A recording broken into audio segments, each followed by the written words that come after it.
Welcome, everybody, to the next session, what I consider to be the most valuable 45 minutes of this very specific next 45 minutes of your entire day.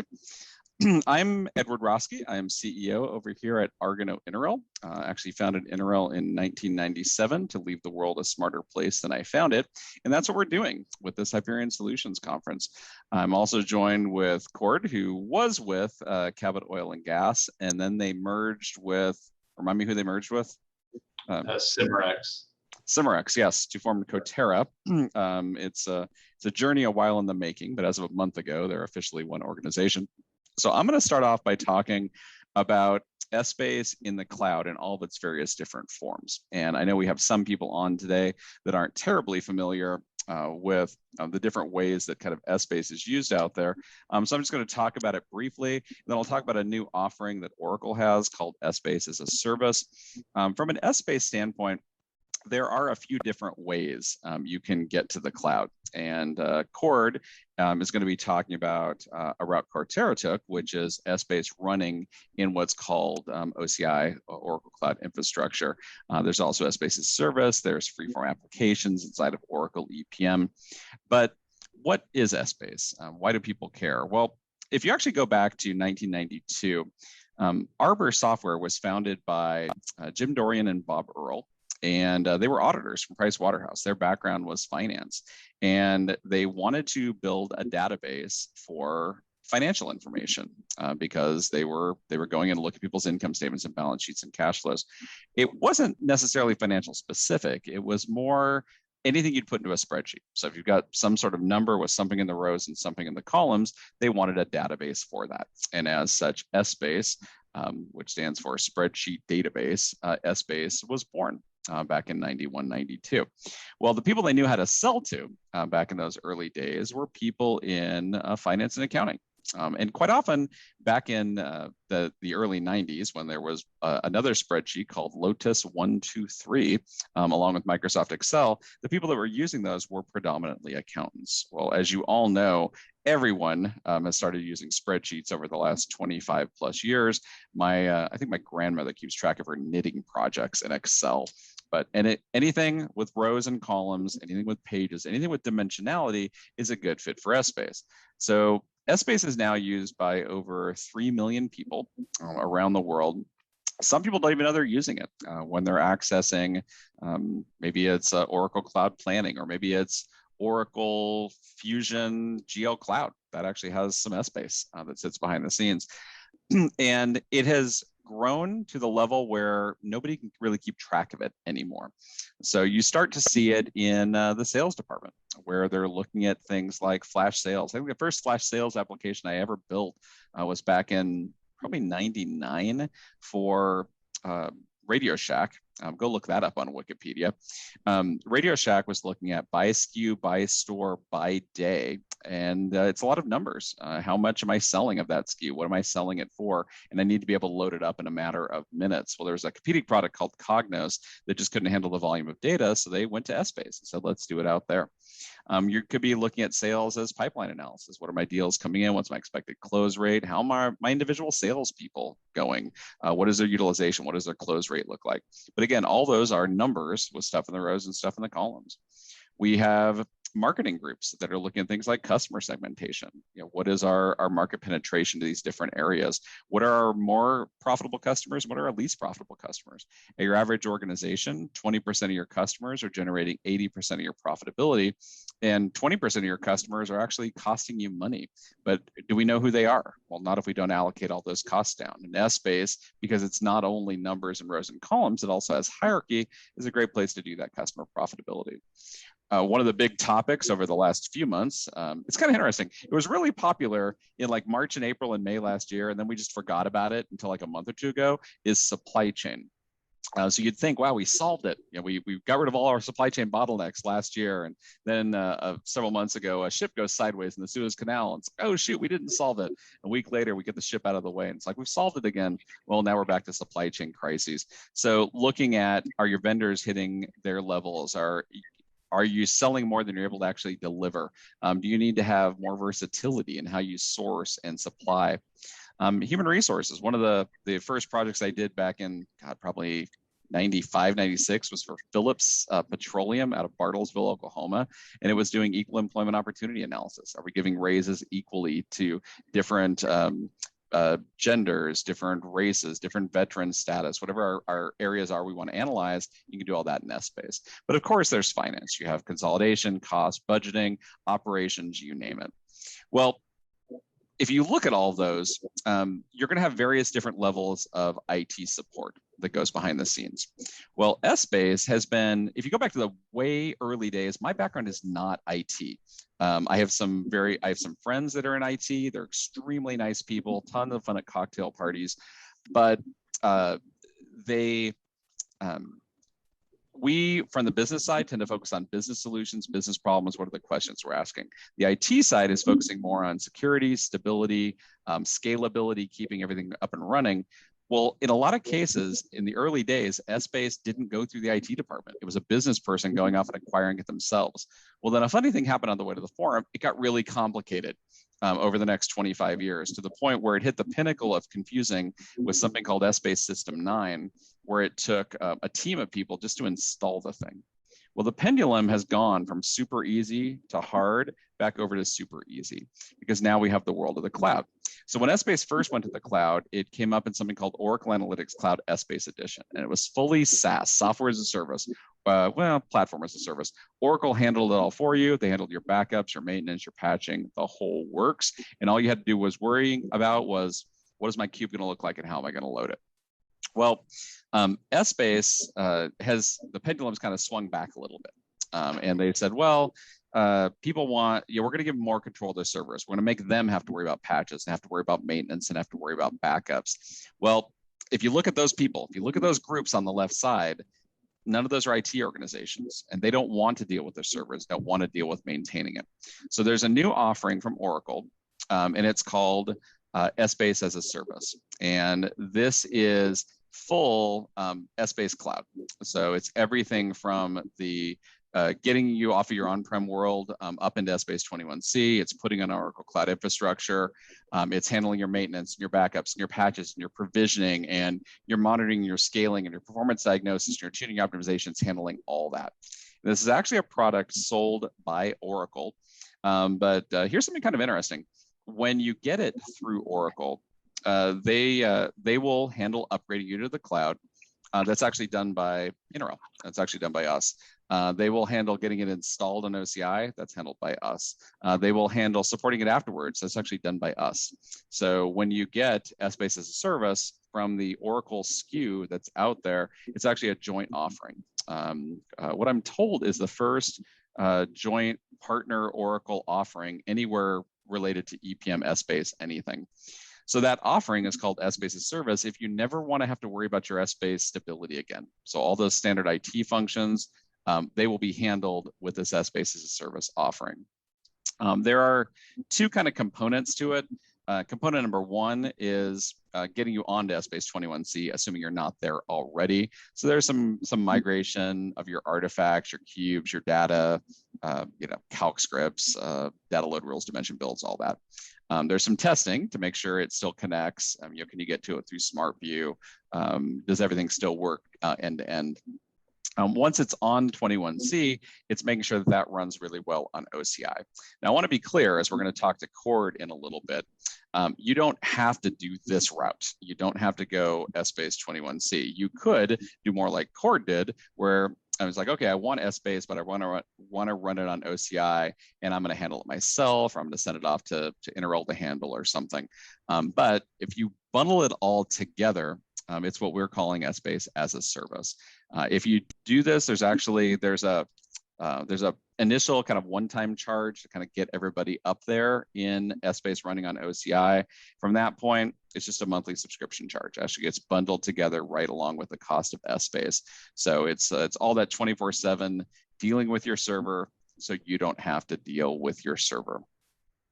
I'll give you a thought on if you want to take your S-Space off of your on-prem world or elsewhere, if this might be a good fit for you. It's like one of those drug commercials. Ask your doctor if S-Space as a Service is right for you. So S-Space as a Service is a good idea if you're in one of a few different categories. Category number one If you're one of those 800 plus customers that went to Essbase on OAC, was really thrilled to not have to deal with all the backups and the maintenance and the patching and everything, and doesn't want to have to deal with it again. Cool. Since that product is no longer being developed, supported, and sold, if you want that still making somebody else's problem, this is a good fit for you. If you're on Essbase 11.124 or earlier, this specific version of Essbase is going to fall off of Premier support. If it goes to extended support, there's going to be an add-on cost. It's probably going to fall to sustaining support. Also keep in mind, Essbase 11.124 is more than 6 years old. There were a bunch of advancements when it went to Essbase 12, more advancements when it went to OAC Essbase, more advancements when it went to Essbase 19. Now it's all the way up to Essbase 21. So you are over half a decade behind in terms of cool new functionality. At the moment, subject to change every day, Essbase 21C, if you want all that cool functionality, it only runs on Linux. If you're like most business people, you've heard of Linux, you might use it 5 minutes a year. You're probably a Windows or a Mac person. If you don't want to have to go learn a new operating system, we take care of it so you don't have to do it. If you want that real hands-off, just never deal with servers, if you're trying to control your IT spends, you have to have people deal with it. Or if you just, we're good at running a business, but we're not terribly amazing at making Essbase dance on the head of a pin. We want to turn it over to experts. That's what we do at NRL. So contact Oracle if this seems like something you might be interested in, or you contact me. I'm happy to put you in touch with them. But again, it's an Oracle offering that I'm only bringing it up because it gives you another path. So there's a path, which is, well, you stay on your old version, roll the dice, assume nothing's going to break. We go to 21C, we can do it on Linux. 21C will now run on-prem. So if you have Linux, you can run it on-prem. You can put Essbase 21C in OCI like Cord and Coterra did. Or you can try freeform applications inside of Oracle EPM Cloud. But last slide on just kind of Essbase as a service. If you're trying to reduce your on-prem infrastructure, if you're trying to reduce your spend, if IT just frankly doesn't want to deal with this, they're tired of having to upgrade your server every 3 to 5 years, and it's like, oh, we don't ever mention IT, we have Essbase except when we need new servers out of them. IT would love it if you're on something as a service. Keeps you advancing always with the modern cloud technology, makes it much more about building new things and supporting things, and you'll have really good performance. We've been doing Essbase at NRL since, well, as a company, 1997, but people like, Glenn Schwartzberg, me, we have tons of people who've been doing Essbase for 25 plus years. And I can admit that now that I have a bunch of gray in my beard. So if you really want a race car level of Essbase, go with Essbase as a service. So we're going to talk for just a little bit with Cord. Cord's been on an interesting journey, not just on the Essbase side of things, as they've taken Essbase and moved them up into the cloud. So they've taken all their Essbase, lifted up into that Oracle Cloud Infrastructure world that supports Essbase as service, but also Essbase on your own if you want to try it out that way. But before we get started on kind of that journey, Cord, as I mentioned at the beginning, was with Cabot Oil and Gas, longtime users of Essbase. They've now recently merged to form Coterra Energy. Cord, I'll go ahead and stop sharing so we can see everybody's face nice and big. Can you just tell us a little about your journey? Tell us about maybe a little bit about your Essbase history and then how you got up into OCI. So I started at Cabot about 5 years ago. When I started here, we were on 11.1.2.4, which was actually kind of nice because I thought for sure the first thing I was going to have to do is go through an upgrade when I started. But luckily, we were on the latest version, and we had a very old AS400 system doing our ERP solution. And when I started here, we immediately converted to Oracle EBS. So that was like my first major project. And we rebuilt all of our cubes. We have 7 cubes. We have a consolidations cube, a financial reporting cube, a planning and budgeting cube, and then 4 operational cubes for like engineering metrics and things like that. So that was a huge undertaking. We integrated a lot with the EBS tables. We built our own little data mart to feed our data into Essbase. We used Essbase Studio to facilitate drill through to transactional level detail from EBS. So it was a huge project. And we were very happy with the solution we got and everything like that. At the time when we started doing this evaluation of like, okay, how are we going to stay in compliance? One of the biggest challenges and one of the main problems we had was the fact that we had these gigantic drill through cubes that on one single drill through transaction, we might get 50,000 records in Excel. And I mean, yeah, data management is great, but you have to schedule it to level 0. It takes you to a landing page. It's kind of clunky, and we weren't really convinced that we could set that up to give us everything that we needed functionality wise. So that was kind of what we were looking for, is just parity with what we can do now and have it be either the same or better. So we went through this discovery phase. We wrangled up a whole bunch of different Oracle reps. Finally got like a straight answer on the licensing and everything like that. And after evaluating all of our options based on what was out there at the time, we were like, okay, well, you don't really have a definitive roadmap yet for 11.2. Maybe it will give us what we want, maybe it won't, but we know the cloud can do what we want. So we got some demos put together. We did a high level architecture. I kind of had in mind like, okay, this is what I want everything to look like. This is how I want it to work once we move to the cloud. And now to let my boss know I'm not the smartest person in the world on Essbase, let's bring in some experts to validate everything I hope is true.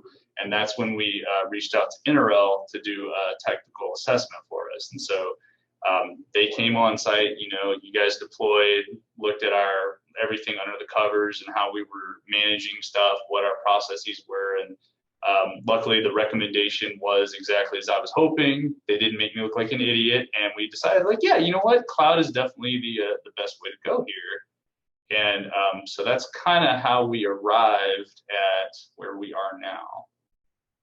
Yeah, in retrospect, we're really glad we deleted that opening slide. Cord isn't in it. I think you might be muted. There we go. Can you hear me? Yeah, I can hear you now. Awesome. Cool, because I thought the only thing better than not seeing my slides is also not hearing my voice. So no, you were on the right track in terms of moving Essbase up with everything you wanted to do. It made sense to carry it up into that direct cloud world. But was there anything that was worrying you? I mean, so you had a great idea. We validated, like, yep, that's indeed the right path. Cord is actually an Essbase genius. But was there anything like that voice in the back of your head going, okay, but I'm still kind of worried about this? Yeah. So the top concern that we had with moving to the cloud was connectivity to our on-prem databases. So like I mentioned, we have a data mart built off to the side of EBS that basically pulls our transactions for Essbase use. And that data mart also has all of our hierarchy information and our metadata, and it is a lot of data. I'm sure people who've used EBS that have joint interest billing and joint venture accounting can kind of attest to how many records can be generated when you do like an elimination and an allocation in that system. And we needed to be able to load all of that detail from that on-prem database into Essbase. So that's how we do it now. And that was definitely the top concern in like 2015 or 16. And this was before I hired on at Cabot. They actually had taken on a cloud initiative, and that was the main concern. So they stood something up in the cloud. There were firewall issues, there were VPN issues, there were connectivity to existing application type issues. And we actually had to scrap that. And again, that was a legacy project. I wasn't a part of it, but I was told about it. And that was kind of what the senior management had dictated to me, was like, okay, well, if we're going to trust you with this, you have to make sure that we can at least, connect to it and get it to work. So that was definitely the top concern. I did have another small concern about just managing the cloud infrastructure. Because I'm not an infrastructure person. So like you mentioned, I'm not a Linux person, I'm not an infrastructure person, I'm not a networking type person. So that was also a concern. But both of those things, I mean, so far, and obviously we haven't been live super long, it's been about 6 months now, but so far, no problems managing the infrastructure. We have all of our backups scheduled. Your technical team did a great job kind of setting the ground floor for us there. And then we've set up a VPN as well. So we worked with our networking team and your infrastructure consultants, and we established a direct VPN connection to our on-prem database, and that's worked great. So we have full access to our SQL database. We can facilitate our drill through transactions and our loads, and it is very, very fast. So we load millions of records a night, and out of the millions and millions of records we load, the entire process for all cubes takes maybe 10 minutes tops, and that's with executing the calcs and the aggregations and everything. So wow. That's been great. And then the drill through, we can easily pull 50 to 100,000 drill through records from our on-prem source into Excel using the drill functionality in 21C, and that only takes a matter of a few seconds. So the performance has been great. So I would say our biggest fears so far have been assuaged. Okay.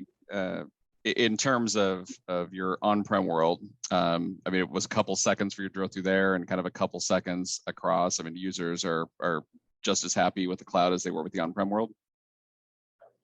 I would say actually that they're happier in the cloud. And I think the reason for that is because we do see slight performance improvements. And again, I know we shouldn't be doing this, but we're actually allowed to do larger drill throughs in the cloud than we were on-prem. And again, I'm not a technical infrastructure person, but from what I've seen with our on-prem performance and our on-prem servers, sometimes a user would do a drill through that was so large that it would max out the memory allocation allocated to Essbase Studio on the server, and it would gum up our provider services, and we would have to actually restart services before we could even get up and running, because it's like, oh, someone did a 1 million drill through query and crashed everything, let me reboot. And unfortunately, putting governors and limits on there was not an option because people needed that drill through and they didn't want to be limited because it was incomplete data. And there's a whole business case, I'm sure, to be made for restructuring that process. But with the cloud, we don't see any of those issues. It doesn't have to pass that data through Studio. It doesn't have to pass it through provider services. It pulls it straight into Excel. So we've actually seen some performance increases, and we've been able to pull back much more data than we were before. So that's been great. Okay. No, that's that's wonderful. I mean, it's performance improvements and it's scalability and it's stability, right? I mean, it's kind of the three big buzzwords for IT, and they all got better in a cloud world.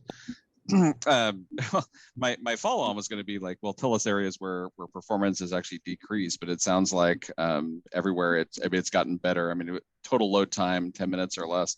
So I'm going to dig in until eventually I find something that was actually harder than expected.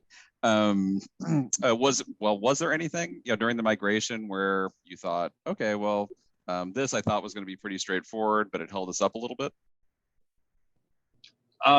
So the thing that was the most challenging, but again, it was expected, was just establishing the VPN connection. We had to pull in our networking team to kind of say, okay, this is what we need to open. This is what we need to get stood up to open these tunnels. And we had to open an SR with Oracle through your technical resource. And, they worked together to kind of get that going. And it was really a one and done sort of thing. So I mean, once the VPN is stood up, it's like, okay, we're connected to our network. That's all we need. And once we got that stood up, that was good to go. So I would say that was definitely the hardest thing, but it was expected, I would say. Did anything go easier than you expected? Yeah, definitely. So migrating the Studio cubes to 21C, I thought that was going to be a massive undertaking because we have, 4 ops cubes in Essbase Studio. They're built out. The hierarchies are pretty complicated. We had custom metrics. And if anyone has still using Studio, not only do I feel sorry for you because it's deprecated and kind of clunky, but I feel sorry for myself having used it for so long. But not only did we have complicated cubes? But I was worried that when we migrated them, we were going to have to scrap them all and rebuild them, because if you have it, you know that you can't open the load rules in 11124 in EAS. So like you can create them and then they sit out there and you try to open them and it's like, oh, this is a studio load rule, you can't open it. And I mean, there may be some way to like, go into the file system and hack it and open it on the back end and save it back out there, but you can't open it through the UI. So I was like, okay, if we migrate all these cubes, we're going to just have to start from scratch. And that proved not to be the case. So what's really cool about 21C is that when we migrated these cubes from 11124 to 21C, it came with all the load rules, and all of the SQL that Studio used was saved in the load rules, and we could actually open the load rules and edit them.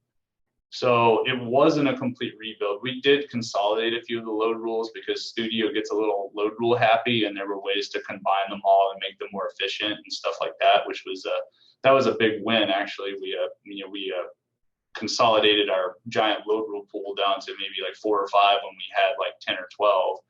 And that was a great win. But yeah, I mean, that actually went a lot better than we thought it was going to. Yeah, that's awesome. Essbase Studio, may it rest in peace. We have a few extra copies of Glenn Schwartzberg's Essbase Studio book. We had 200 copies printed, so we have about like 197. If anybody wants one, let me know. I'm happy to send it to you. He makes fun of me for an entire book. It's probably why I didn't sell well. No, but it's in terms of the drill through, I'm right there with you. It's just it not only migrates well, it's just so much easier to set up.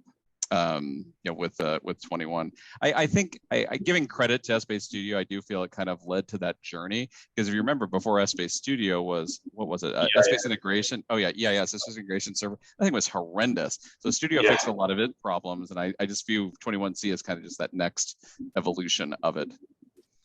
If anybody has any questions for Cord, there's a little Q&A feature. It should be down at the bottom of your window there. So hit Q&A and it'll come across, and we'll make sure we get those asked of Cord as well, or of me. I have a small amount of information and some slides. I will send you, everybody on this, I'll send you out copies of, it was only like 6 slides, but I'll send you the 6 slides. You can see them later. So Cord, did you run into any like gotcha, like negative or like aha, like positive moments that you can share? I would say that the gotchas were mostly expected. It's kind of like I said, that the VPN big piece, I'd say that was the biggest challenge of the entire project, and it was solved. It's not like something that's hanging over and being like, oh, if only we could have got this out of the project. No, I mean, we actually did it. So that's great.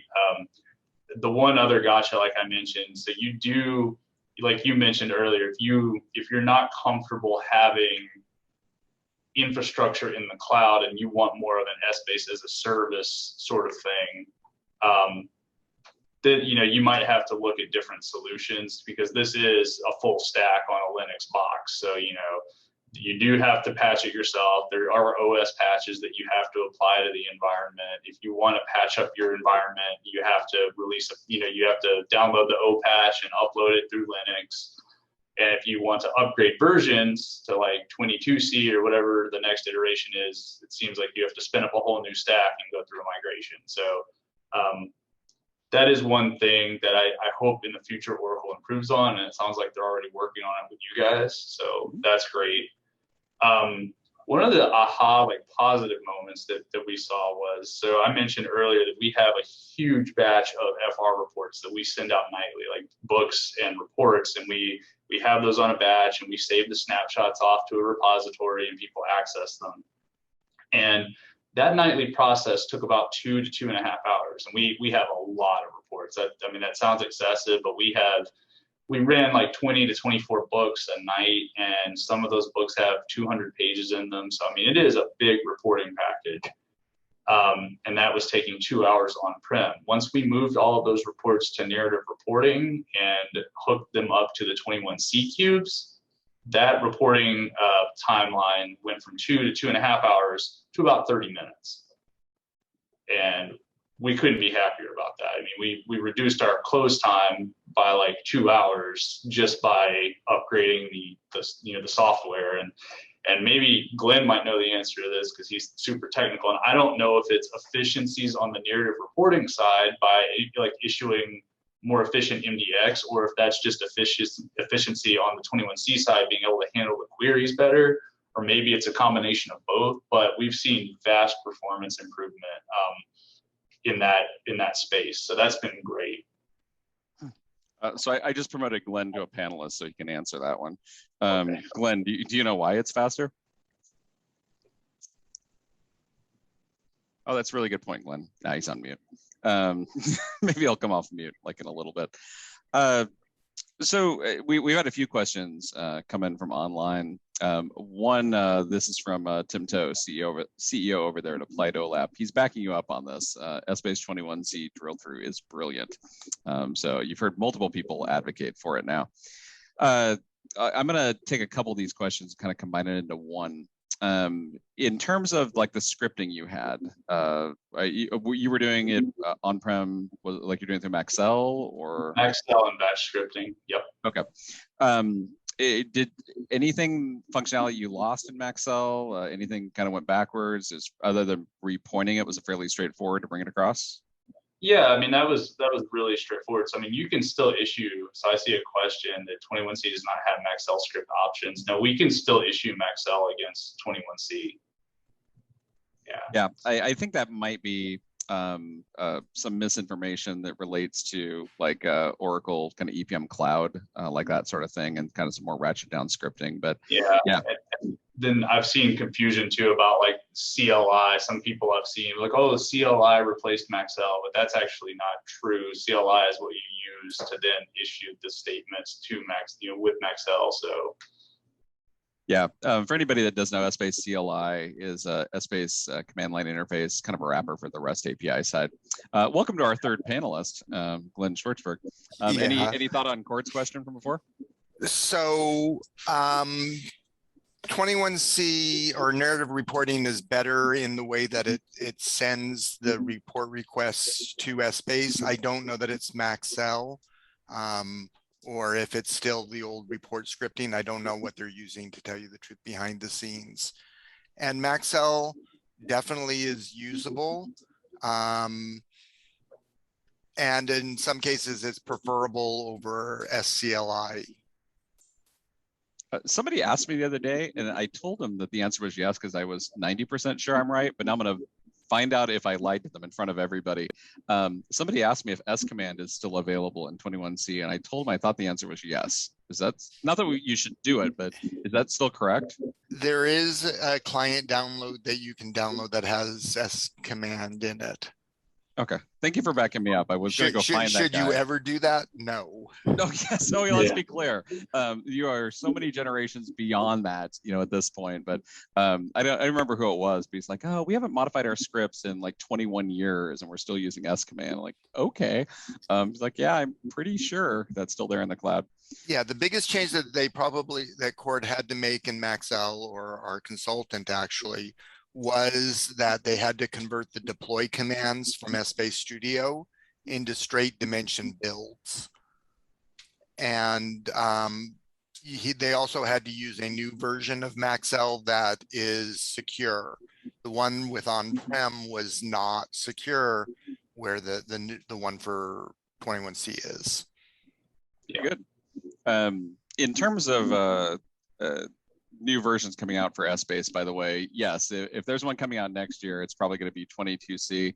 And there are still rumors that there is going to be a 21C Windows edition for those who want to do an on-prem Windows install. But my Cord's, Glenn's, mine, so I'm going to speak on behalf of all of us, our strong recommendation is run Essbase 21C up in the cloud at this point. 21.3. Yeah, 21.3. And if they do slip the Windows version of 21C to next year, it might, I think it's going to become 22C, but you might see this weirdness that there's a 21 version that comes out next year. Speaking of the future, can I interrupt? Yeah, please do. You always can interrupt and tell me, like, advance your slides and things like that. Yeah, go ahead. Yeah, I wish I could, but I was on. The Cord made a comment about 22C was probably going to be an out of place upgrade. It probably won't be. They had to do 21C because they upgraded Fusion middleware behind the whole thing. But most of the upgrades are going to be in place unless there's some major feature behind it. So most of it will be O patches. Very good. Yeah, and just on that note with O patches, if you're still kind of in the old mindset from 10 plus years ago, where every time you do anything with a version, it's a complete reinstall, it's not that way anymore. I was going to ask you a question about the future, Cord, in terms of where you're going, but I'll pause for a second just to ask you one more question about your current project. In a lot of cases, I don't think anyone on this call wants to do a brand new on-prem implementation, but we still have over half our customer base is still back there in the situation you were in with Essbase running on-prem. How did you get buy-in to move this thing to the cloud? How did you get the stakeholders, the execs to support this? So the main case for us was that, like, okay, well, this is how we do our financial reporting. This is how we do our close. This is how we do our planning and budget. And we want to stay in compliance with the support. So, I was like, okay, if we want to be able to put SR with Oracle out there anytime something breaks, we need to be supported, and we want an actual response and not just, oh, please upgrade your installation. And so that was the kind of the driving factor. And then there are a lot of features too that I was able to tout especially with respect to the EPBCS cube that we created for our planning and budgeting solution. So that was also a big factor, is the fact that I was like, oh, and if we make this upgrade, we're going to be able to have web forms, and we're going to have runtime prompts, and we're going to have task lists and dashboards and all sorts of bells and whistles. And obviously the financial planning group really liked that idea. So that kind of helped nudge the needle a little bit. And so those two things combined really were the main driving force behind getting us to move. What's next? Where are you going with Essbase next, now that you have this amazing performance and it doesn't crash? Where are you going to be building new things out? What are you thinking? We're not sure yet. We're kind of waiting for the dust to settle on the merger, and we want to see what we need to do in order to become one company and one consolidated set of books and financial statements. And unfortunately, that stuff doesn't happen overnight. So right now we're in heavy analytics mode, like, oh, we need to pull these numbers, we need to get these, this KPI, we need to get these income statements, these financial statements consolidated. We're going to need to be doing massive data pulls, smart view pulls. The drill cubes are getting hammered every day now because there's just so many massive data requests coming across. And so right now we're just in analysis mode, and then we're probably going to go into build mode once we get more clarity around what the new org is going to look like. Very good. There's a couple questions submitted online. How long was it from start to go live? And would you use Interroll again to help you if you had to do it again there? Oh, absolutely. Yeah, definitely would recommend Interroll. The implementation was great. There were no, and I can't say this strongly enough because I come from a consulting background. So, I've been on projects before where you're working and everything seems great. And then, like a bomb drops because you didn't anticipate X, Y, or Z. And, now we need a change request. And that's another month or another 2 months or whatever. And we didn't have any of those problems. This was one of the smoothest projects I've ever been on from either an industry side or a consulting standpoint.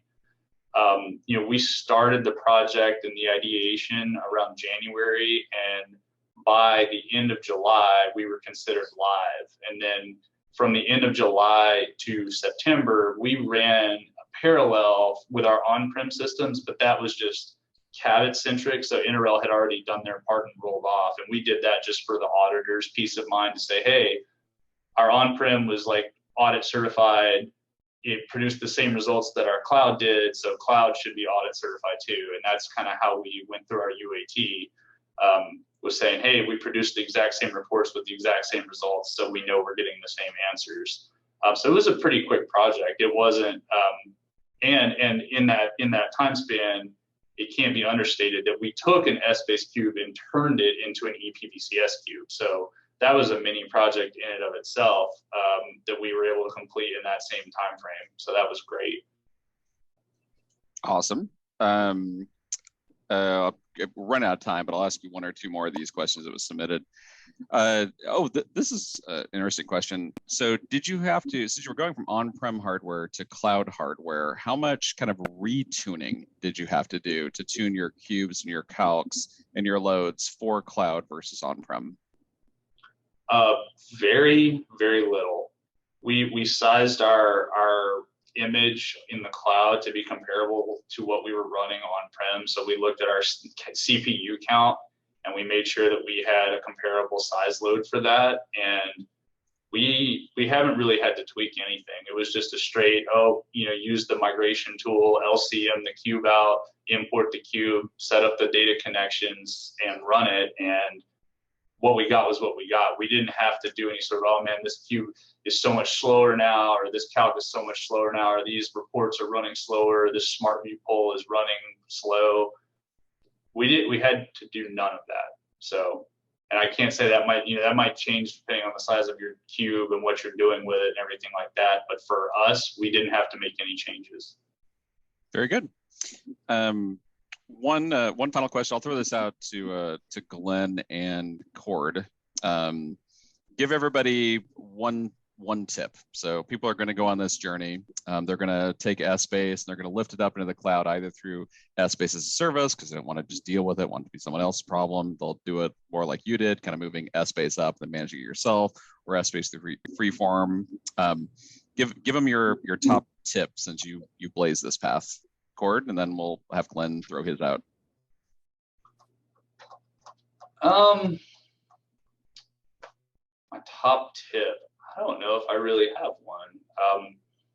I guess my top tip would be that if you realize that your infrastructure is aging and you're about to do a server refresh or you're about to go through a net new implementation, that would be the best time, or like what happened with us with the support, rather than just say, oh, well, let's just upgrade to 11.2 and then drag this out for another 5 years until Oracle cuts support for that version that we're on too, rather than kick the can down the road. I think that is the best time to go ahead and move.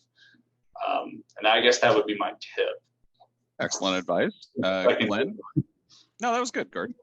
Glenn, advice for people going on this journey? This is actually a hard question for me because I don't think that the journey is that hard. The implementations that we've done have gone so easy that I guess it would be don't wait to do it. The one caveat I would say is look at what products you're using with Essbase and make sure that they integrate well or that you have a replacement.